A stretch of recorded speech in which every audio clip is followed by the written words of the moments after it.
ನಮಸ್ಕಾರ ಸ್ನೇಹಿತರೆ, ನನ್ನ ಯೂಟ್ಯೂಬ್ ಚಾನಲ್ಗೆ ತಮ್ಮೆಲ್ಲರಿಗೂ ಸ್ವಾಗತ. ಇವತ್ತು ನಾನು ನೇರವಾಗಿ ಮಾತಾಡಲಿಕ್ಕೆ ಒಂದು ಹೊರಟಿರತಕ್ಕಂಥ ವಿಚಾರ ಏನಂತಂದರೆ, ಇವತ್ತು ಆಟೋಮೊಬೈಲ್ ಕ್ಷೇತ್ರ ಇಂದ ಎಲೆಕ್ಟ್ರಿಕ್ ವೆಹಿಕಲ್ಗಳೇನಿದೆ, ಇದು ಭಾರತದಲ್ಲಿ ಭಾಳ ಸಂಕಷ್ಟವನ್ನು ಅನುಭವಿಸ್ತಾ ಇದೆ. ಯಾಕೆಂದರೆ ಒಂದು ಪ್ರೊಡಕ್ಷನ್ನ ಮಾಡೋಕ್ಕಾಗದಿರತಂಥ ಸ್ಥಿತಿಯನ್ನು ತಲುಪಿದೆ ಅಂತಲೇ ಹೇಳ್ಬೋದು. ಇದಕ್ಕೆಲ್ಲ ಕಾರಣಗಳೇನು, ಯಾಕೆ ಏನು ಎಲೆಕ್ಟ್ರಿಕ್ ಕಾರ್ಗಳು ಸ್ಟಾಪೇ ಆಗಿಬಿಡುತ್ತಾ, ಯಾಕೆ ಅಷ್ಟೊಂದು ಇದಾಗ್ತದೆ? ನಾವು ಇವತ್ತೂ ಸಹ ಚೈನಾವನ್ನು ಅವಲಂಬಿಸಿದ್ದೇವೆ ಕೆಲವೊಂದು ಮೆಟೀರಿಯಲ್ಗೆ. ಆ ಮೆಟೀರಿಯಲ್ಗಳು ಯಾವ್ಯಾವು, ಯಾಕೋಸ್ಕರ ನಾವು ಚೈನಾವನ್ನು ಅವಲಂಬಿಸಿದ್ದೇವೆ? ನಾವು ಮೇಕ್ ಇನ್ ಇಂಡಿಯಾ ಕಾನ್ಸೆಪ್ಟ್ ಅಡಿಯಲ್ಲಿ ಆಗಲಿ, ಅದಕ್ಕೆ ಬೇಕಾದಂಥ ಉಪಕರಣಗಳಿಗೆ ಅದಕ್ಕೇನು ಮೆಟೀರಿಯಲ್ ಬೇಕಾಗುತ್ತೆ ಅದನ್ನು ಯಾಕೆ ನಾವು ಇಲ್ಲಿ ಎಕ್ಸ್ಟ್ರಾಕ್ಟ್ ಮಾಡೋಕ್ಕಾಗ್ತಿಲ್ಲ? ಯಾಕಿಲ್ಲಿ ನಾವು ಅದನ್ನ ತೆಗೆದು ಇಲ್ಲಿಂದ ನಮ್ಮ ದೇಶೀಯ ಕಂಪನಿಗಳೇನಿದೆ, ಫಾರ್ ಎಕ್ಸಾಂಪಲ್ ಇವತ್ತು ಟಾಟಾ ಇರ್ಬೋದು, ಮಹೀಂದ್ರಾ ಕಂಪನಿಗಳಿರ್ಬೋದು, ಅಥವಾ ಮಾರುತಿ ಸುಜುಕಿ ಅದು ಭಾರತ ದೇಶದಲ್ಲ, ಬಟ್ ಆದ್ರೂ ಭಾರತದಲ್ಲಿ ಅನಾದಿ ಕಾಲದಿಂದನೂ ಇದೆ. ಆ ಉದ್ದೇಶದಿಂದ ಇಲ್ಲಿಯ ದೇಶೀಯ ಕಂಪನಿಗಳಿಗೆ ಏನಿದೆ ಇವಕ್ಕೆ ಯಾಕೆ ನಾವು ಮೆಟೀರಿಯಲ್ಗಳನ್ನ ಕೊಡ್ತಾ ಇಲ್ಲ, ಅದಕ್ಕೆ ಏನು ಬೇಕಾಗಿರ್ತಕ್ಕಂಥ ಯೂಸೇಜ್ಗಳೇನು, ಬೇಕಾಗಿರೋ ಮೆಟೀರಿಯಲ್ಗಳೇನು, ಅದ್ರ ಬಗ್ಗೆ ನಾನು ಮಾತಾಡ್ಲಿಕ್ಕೆ ಹೊರಟಿದ್ದೀನಿ. ಇವತ್ತು ನೋಡಿ ಸ್ನೇಹಿತರೆ, ರೇರ್ ಮೆಟಲ್ಸ್ ಅಂತ ಅಂದರೆ ಲೋಹಗಳು, ವಿರಳವಾದ ಲೋಹಗಳು ಅಂದರೆ ಈಗ ಸ್ಟೀಲ್ ಇದೇನು ಬರುತ್ತೆ, ಸ್ಟೀಲ್ ಅಥವಾ ಕಾಪರ್ ಈ ಥರದ್ದಲ್ಲ, ವಿರಳವಾದ ಲೋಹಗಳು, ರೇರ್ ಮೆಟಲ್ಸ್ ಅಂತ ಏನು ಬರುತ್ತೆ, ಇದು ಭೂಮಿಯ ಮೇಲ್ಪದರದಲ್ಲಿ ಮಾತ್ರ ಸಿಗುವಂಥ rare metals. For example lithium, ನಾನು ಒಂದು ಲೀಸ್ಟ್ ಹೇಳ್ತೀನಿ, 17 ಈ ರೇರ್ ಮೆಟಲ್ಸ್ ಅಂತ ಇದೆ, ಲೋಹಗಳಂತ ಇದೆ. ಅವು ಯಾವ್ಯಾವು, ನಮ್ಮ ದೇಶದಲ್ಲಿ ಸಿಗ್ತಕ್ಕಂಥ ಮೆಟೀರಿಯಲ್ಗಳು ಯಾವ್ಯಾವಿದೆ, ಇವತ್ತು ಯಾಕೆ ನಮ್ಮಲ್ಲಿ ಇದ್ದೂ ಸಹ ಇವನ್ನ ನಾವು ಬೇರೊಂದು ದೇಶಕ್ಕೆ, ಫಾರ್ ಎಕ್ಸಾಂಪಲ್ ಚೈನಾವನ್ನು ಅವಲಂಬಿಸಿದ್ದೇವೆ, ಇನ್ನೊಂದು ದೇಶವನ್ನು ಯಾಕೆ ಅವಲಂಬಿಸಿದ್ದೇವೆ ಅಂತ ನಾನೊಂದು ಲೀಸ್ಟನ್ನು ಕೊಡ್ತೀನಿ. ಈ ಸರ್ಕಾರ ಯಾಕೆ ಅದನ್ನಿನ್ನೂ ಒಂದು ಶೀಘ್ರವಾಗಿ ಒಂದು ಎಕ್ಸ್ಟ್ರಾಕ್ಟ್ ಮಾಡೋ ಕಡೆ, ಅಥವಾ ಒಂದು ಅದನ್ನ ಸ್ಪೀಡಾಗಿ ಒಂದು ಎಕ್ಸ್ಟ್ರಾಕ್ಟ್ ಮಾಡೋ ಕಡೆ ಯಾಕೆ ಗಮನ ಕೊಡ್ತಿಲ್ಲ ಅನ್ನೋದು ಇದರಲ್ಲಿ ಪ್ರಶ್ನೆಗಳು ಮೂಡ್ತದೆ. ಮೊದಲಿಗೆ ಅವ್ಯಾವ್ಯಾವು 17 ಒಂದು ವಿರಳ ಲೋಹಗಳು, ರೇರ್ ಮೆಟಲ್ಸ್ ಅಂತ ಇದೆ ಅಂತ ನಾನು ಸ್ವಲ್ಪ ಹೇಳ್ತೀನಿ ಸ್ನೇಹಿತರೆ. ನಾನೊಂದು ಮಾರ್ಕ್ಗಳು ಮಾಡ್ಕೊಂಡಿದ್ದೀನಿ ನೋಡಿ. ಈ 17 ಲೋಹಗಳು ಅಂತಂದ್ರೆ ಈ ವಿಜ್ಞಾನ ಸೈನ್ಸಲ್ಲಿ ಲ್ಯಾಂಥನೈಟ್ಸ್ ಅಂತ ಕರಿತೀವಿ. ಈ ಲ್ಯಾಂಥನೈಟ್ಸ್ ಅಂತಂದ್ರೆ ಸ್ಯಾಂಡಿಯಂ, ಇಟ್ರಿಯಂ, ನಿಯೋಡಿಯಂ, ಪ್ರೊಮೆಥಿಯಂ, ಸಮೇರಿಯಂ, ಯುರೋಪಿಯಂ, ಗ್ಯಾಡೋಲಿಯಂ, ಟರ್ಬಿಯಂ, ಡಿಸ್ಪೋರಿಯಂ, ಓಲ್ಮಿಯಂ, ಎರ್ಬಿಯಂ, ಥೋಲಿಯಂ, ಈ ಹಲವಾರು ಈ ಥರ 17 ವಿರಳ ಲೋಹಗಳು, ರೇರ್ ಮೆಟಲ್ಸ್ ಅಂತ ಈ ಭೂಮಿಯ ಮೇಲ್ಪದರಗಳಲ್ಲಿ ಸಿಗ್ತವೆ. ಅಂದರೆ ಏನಿವು ಈ ಕಬ್ಬಿಣಕ್ಕಿಂತ, ಗೋಲ್ಡ್ಗಿಂತ ಇವು ಅಷ್ಟು ಇಂಪಾರ್ಟೆಂಟಾ ಇವತ್ತಿನ ಸ್ಥಿತಿಯಲ್ಲಿ ಕೈಗಾರಿಕೆಗಳಿಗೆ ಅಥವಾ ಹೆವಿ ಲಾರ್ಜ್ ಇಂಡಸ್ಟ್ರಿಗಳಿಗೆ ಅಂತಂದರೆ ಸತ್ಯವಾಗಲೂ ಇವುಗಳು ಬಹಳ ಪ್ರಮುಖ ಪಾತ್ರವನ್ನು ಇವತ್ತಿನ ಮಟ್ಟಿಗೆ, ಯಾವುದು ಎಲೆಕ್ಟ್ರಿಕ್ ಕಾರ್ಗಳಿರ್ಬೋದು, ವಿಮಾನದ ಇಂಜಿನ್ಗಳಲ್ಲಿರ್ಬೋದು, ಎಲೆಕ್ಟ್ರಿಕ್ ಮೆಟೀರಿಯಲ್ಸ್ಗಳಲ್ಲಿರ್ಬೋದು, ಈ ಬಹುಮುಖ್ಯ ಪಾತ್ರವನ್ನು ಈ ಮೆಟೀರಿಯಲ್ಗಳು ನಮ್ಮ ದೇಶದಲ್ಲಿ ಪಾತ್ರವನ್ನು ವಹಿಸ್ತಿದೆ. ಈ ಪ್ರಪಂಚದ ಲೆಕ್ಕ ಹಾಕ್ಕೊಟ್ರೆ ಈ 60% ಈ ಮೆಟೀರಿಯಲ್ನ ಎಕ್ಸ್ಟ್ರಾಕ್ಟ್ ಮಾಡೋ ಒಂದು ಸಿಂಹಪಾಲಲ್ಲಿ ಅಂದರೆ 90% ಇದು ಚೈನಾದ ಅಂಡರಲ್ಲಿ ಬರ್ತದೆ.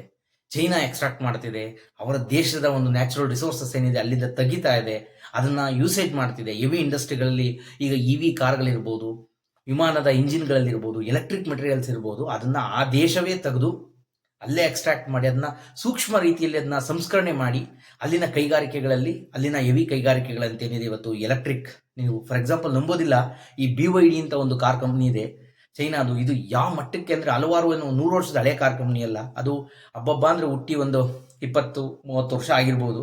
ಇವತ್ತು ಇಂಡಿಯಾದಲ್ಲೂ ಸಹ ಮುಂದಿನ ದಿನಗಳಲ್ಲಿ ಇದೇ ಥರದ ರೇರ್ ಮೆಟಲ್ಸ್, ಈ ಲಿಥಿಯಂ ಇರ್ಬೋದು, ಈ ನಿಯೋಡಿಯಂ ಅಂತ ಈ ಥರ ಮೆಟೀರಿಯಲ್ಗಳು ನಮ್ಮ ಇಂಡಸ್ಟ್ರಿಗಳಿಗೆ, ಮೈನ್ ಈ ನಮ್ಮ ದೇಶೀಯ ಕಾರ್ ಮ್ಯಾನುಫ್ಯಾಕ್ಚರ್ಗಳಿಗೆ ಕೊಡೋಕ್ಕಾಗಲಿಲ್ಲ ಅಂತಂದರೆ ಆ ಕಂಪ್ನಿ ಖಂಡಿತ ಇವ್ರನ್ನೆಲ್ಲರನ್ನೂ ಓವರ್ಟೇಕ್ ಮಾಡುತ್ತೆ ಅಂತ ಸ್ಥಿತಿ ಒಂದು ನಿರ್ಮಾಣ ಆಗೋ ಪರಿಸ್ಥಿತಿ ಹಂತದಲ್ಲಿದೆ.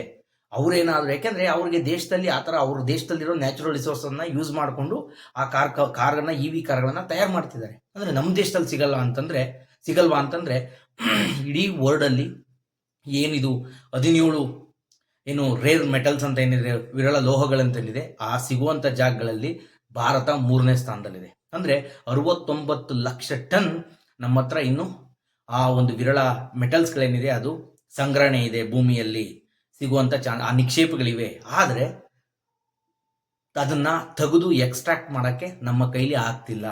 ಇಲ್ಲಿನ ಒಂದು ಭಾರತದ ಒಂದು ಪಬ್ಲಿಕ್ ಸೆಕ್ಟರ್ ಕಂಪ್ನಿ ಏನಿದೆ, ಇಂಡಿಯನ್ ರೇರ್ ಅರ್ತ್ ಲಿಮಿಟೆಡ್ ಅಂತ ಏನಿದೆ, ಈ ಒಂದು ಪಬ್ಲಿಕ್ ಸೆಕ್ಟರ್ ಕಂಪ್ನಿ ಕೈಲಿ ಅದನ್ನು ತೆಗೆದು ಎಕ್ಸ್ಟ್ರಾಕ್ಟ್ ಮಾಡಿ ಇಲ್ಲಿ ನಡೀತಿರ್ತಕ್ಕಂಥ ಇಂಡಸ್ಟ್ರಿಗಳಿಗೆ ಅದನ್ನ ಕೊಡೋದಕ್ಕೆ ಆಗ್ತಿಲ್ಲ.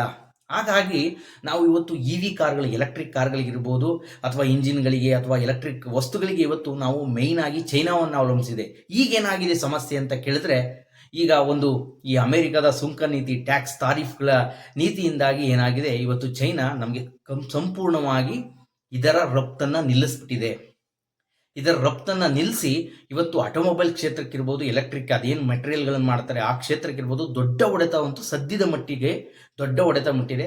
ಈ ಸದ್ಯದ ಪರಿಸ್ಥಿತಿಯಲ್ಲಿ ಮಾರುತಿ ಸುಜುಕಿ ಅವರು ಹೇಳಿದ್ದಾರೆ, ಇಂಡಿಯಾದಲ್ಲಿ ಮ್ಯಾನುಫ್ಯಾಕ್ಚರಿಂಗ್ ಒಂದು 2 ರಿಂದ 3 ವಾರಗಳವರೆಗೆ ನಮಗೆ ಅದಕ್ಕೆ ಮೆಟೀರಿಯಲ್ ಇರಬಹುದು ಅಷ್ಟೇ.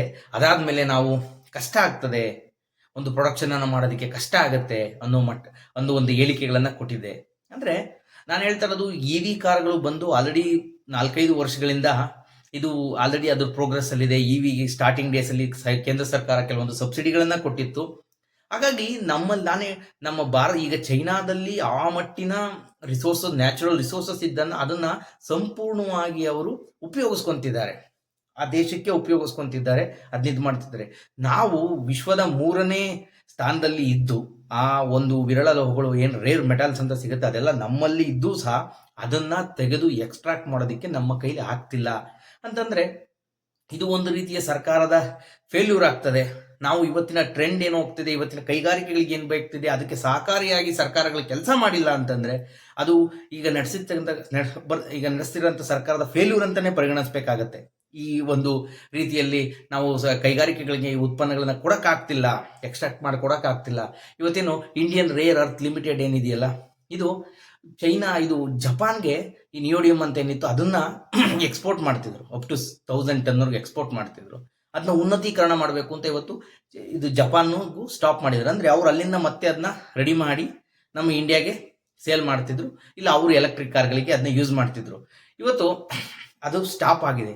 ಮತ್ತೆ ಇದ್ರ ಬಗ್ಗೆ ಇನ್ನೊಂದು, ಈ ಸಂಸ್ಥೆ ಬಗ್ಗೆ ಕಂಪ್ಲೇಂಟ್ ಏನಿದೆ ಅಂತಂದ್ರೆ, ಅಷ್ಟೊಂದು ಆಡಳಿತಾತ್ಮಕವಾಗಿ ಚುರುಕಿಲ್ಲ. ಇಂಡಿಯನ್ ರೇರ್ ಅರ್ತ್ ಲಿಮಿಟೆಡ್ ಏನಿದೆ ಇದು ಆಡಳಿತಾತ್ಮಕವಾಗಿ ಚುರುಕಿಲ್ಲ. ಲಾಸ್ಟ್ ಡಿಸೆಂಬರ್ ಇಂದ ಇದಕ್ಕೊಂದು ಪ್ರಾಪರ್ ಆಗಿ ಅಧ್ಯಕ್ಷರೇ ಇಲ್ಲ. ಈಗಿನ ಸರ್ಕಾರ ಅಂದ್ರೆ ಕಳೆದ 11 ವರ್ಷದಿಂದ ಇದೇ ಸರ್ಕಾರ ಇದೆ. ಈಗ ಮತ್ತೆ ಇವರು ಇದನ್ನ ಪ್ರೈವೇಟೈಸೇಷನ್ ಮಾಡಿ ಪ್ರೈವೇಟ್ನವ್ರಿಗೆ ಕೊಡೋಣ ಎಕ್ಸ್ಟ್ರಾಕ್ಟ್ ಮಾಡೋದಕ್ಕೆ, ಅಥವಾ ಆ ರೇರ್ ಮೆಟಲ್ಸ್ಗಳನ್ನು ನಾವು ಭೂಮಿಯಿಂದ ತೆಗಿಲಿಕ್ಕೆ ಪ್ರೈವೇಟ್ ಸೆಕ್ಟರ್ಗೆ ಕೊಡೋಣ ಅಂತ ಒಂದು ಯೋಜನೆಯನ್ನು ಹಾಕ್ಕೊಂಡಿದ್ದಾರೆ. ಅದಿನ್ನೂ ಕಾರ್ಯಾಂತದಲ್ಲಿದೆ. ಅಂದರೆ ನಾವು ಇಲ್ಲಿ ಕಾರ್ಯಾಂತದಲ್ಲಿದೆ, ಇನ್ನೂ 1 ವರ್ಷ ಆಗತ್ತೆ, 2 ವರ್ಷ ಆಗತ್ತೆ. ಅಷ್ಟೊಂದು ನಮಗೆ ದೇಶಕ್ಕಾಗಲಿ ಇವತ್ತು ಓಡ್ತಿರೋಂಥ ಜಗತ್ತಿಗೆ ನಾವು ಯಾವತ್ತೂ ಸಹ ಪಾಕಿಸ್ತಾನ, ಶ್ರೀಲಂಕಾ ಜೊತೆ ಕಾಂಪೀಟ್ ಮಾಡ್ತಾ ಇದೀವಿ ಅಂತ ಅನ್ಕೊಳೋದು ದೊಡ್ಡ ತಪ್ಪಾಗುತ್ತೆ. ಭಾರತೀಯರು ನಾವು ಕಾಂಪೀಟ್ ಮಾಡ್ತಾ ಇರೋದು ಚೈನಾ ಜೊತೆ ಕಾಂಪೀಟ್ ಮಾಡ್ತಿರ್ತೀವಿ. ಹಾಗಾಗಿ ಅವರು ನಮಗಿಂತ ಆ ಮಟ್ಟದ ಮಟ್ಟಿಗೆ ಅವರಲ್ಲಿ ಇರ್ತಕ್ಕಂಥ ನ್ಯಾಚುರಲ್ ರಿಸೋರ್ಸ್ಗಳನ್ನ ಯೂಸ್ ಮಾಡ್ಕೊತಾ ಇದ್ದಾರೆ ಅಂತಂದ್ರೆ, ನಮ್ಮಲ್ಲಿ ಇರ್ತಕ್ಕಂಥ ಇವತ್ತೊಂದು ಪಬ್ಲಿಕ್ ಸೆಕ್ಟರ್ ಕಂಪ್ನಿನ ಒಂದು ಸರಿಯಾಗಿ ಆಗ್ತಿಲ್ಲ ಸರ್ಕಾರ ಅಂತಂದ್ರೆ ಈ ಸರ್ಕಾರಗಳ ಫೇಲ್ಯೂರ್ ಅಂತಾನೆ ಹೇಳ್ಬೋದು.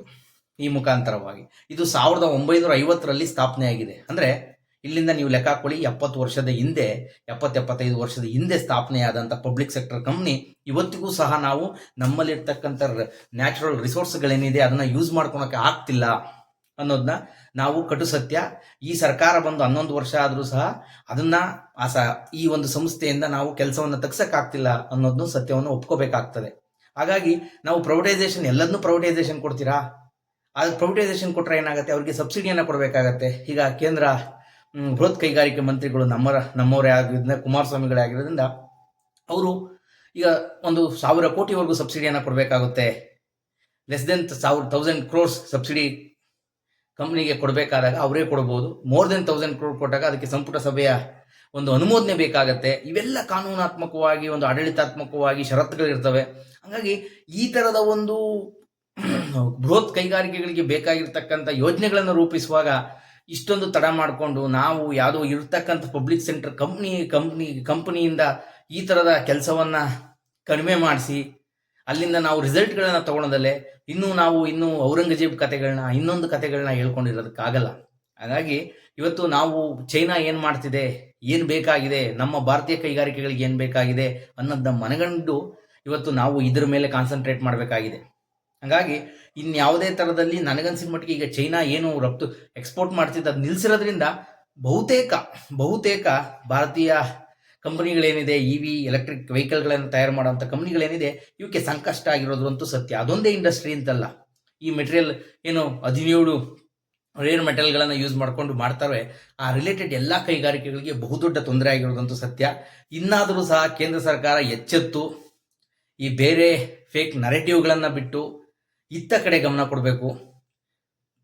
ಇವತ್ತು ಚೈನಾನ ನಾವು ಎಲ್ಲದಕ್ಕೂ ನಾವು ಬ್ಯಾನ್ ಮಾಡ್ತೀವಿ, ಅದು ಮಾಡ್ತೀವಿ ಅಂತ ಯಾವುದೋ ಒಂದು ಕ್ಯಾಂಪೇನ್ ಮಾಡಿ ಯಾವುದೋ ಟಿಕ್ ಟಾಕ್ ಬ್ಯಾನ್ ಮಾಡಿಕೊಂಡು ಸುಮ್ಮನೆ ಇದು ಮಾಡೋದಲ್ಲ.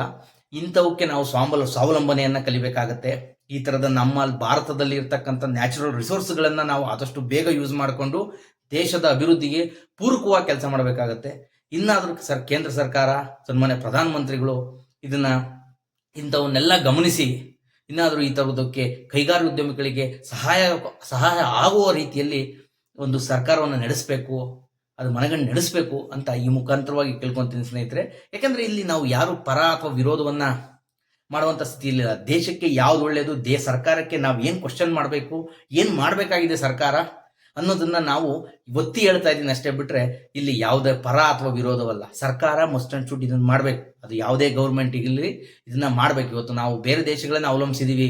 ಇವತ್ತು ಈ ಚೈನಾದಿಂದ ಸಿಕ್ತಿಲ್ಲ ಅಂತ ನಾವು ವಿಯೆಟ್ನಾಮೋ, ಫ್ರಾನ್ಸೋ, ಬ್ರಿಟನ್ನೋ ಇನ್ನೊಂದು ಕಡೆಯಿಂದ ತರಿಸ್ಕೊಂಡು ಮಾಡ್ತೀವಿ ಅಂದರೆ ನಮ್ಮಲ್ಲೇ ಇರ್ತಕ್ಕಂಥ ರಿಸೋರ್ಸ್ಗಳನ್ನು ನಾವು ಯೂಸ್ ಮಾಡ್ಕೊಳಕ್ಕಾಗ್ತಿಲ್ಲ ಅಂದಾಗ ದೇಶದ ಈ ಮೇಕ್ ಇನ್ ಇಂಡಿಯಾ ಅನ್ನೋ ಒಂದು ಕಾನ್ಸೆಪ್ಟ್ ಇಲ್ಲಿಗೆ ಹೋಗ್ತದೆ ಅನ್ನೋ ಪ್ರಶ್ನೆ ಮೂಡ್ತದೆ. ಹಾಗಾಗಿ ನನ್ನ ವಿಡಿಯೋ ತಮಗೆಲ್ಲರಿಗೂ ಇಷ್ಟ ಆಗಿದೆ ಅನ್ಕೊಂತೀನಿ. ಹೀಗೆ ನನ್ನನ್ನು ಸಪೋರ್ಟ್ ಮಾಡ್ತೀರಿ. ನಮಸ್ಕಾರ ಸ್ನೇಹಿತರೆ.